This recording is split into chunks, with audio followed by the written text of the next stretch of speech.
John J. Climaldi is joining us. He's a realtor associate with Coldwell Banker. John, thanks for being with us. Oh, thank you, Dan. On today's Real Estate in Mind, we're talking about the balancing do I rent or do I buy? Now, you'd normally think rent's going to be cheaper, but that's not necessarily the case these days. No, it certainly is not. In certain neighborhoods in Oahu, it's really exciting because normally we wouldn't see this in our market, but in some areas it's actually equivalent to renting the mortgage plus taxes. So it's a great opportunity right now.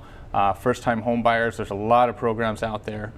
So yeah, of course, if you're renting and you're not in a situation to buy, or you're not going to be here for very long, that might be something you want to do, right? Definitely want to consider it before you buy. Really take it seriously.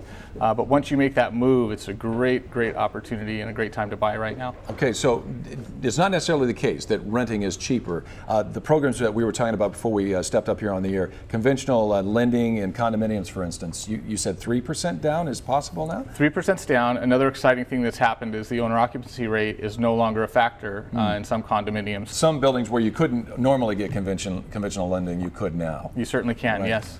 Now, there's some programs, some organizations out there that also help those who are trying to make this big step from renting to buying. Yes, the Hawaii Home Ownership Center is one that I really wholeheartedly support. Dennis Oshiro is the director there, and they really do good work.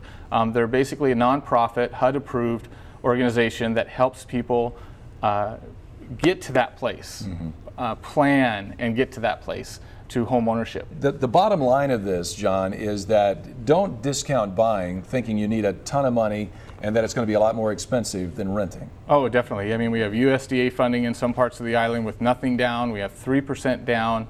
I guess the bottom line is to find a real estate professional and run the numbers. I mean, see what is possible.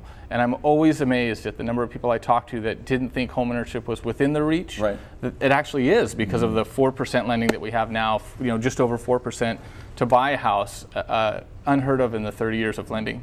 Be optimistic. Look at the opportunities. They're out there. Check with a real estate professional like John Climaldi. John, thanks very much. Thank you very much. From Coldwell Banker, helping to get us in the real estate of mind.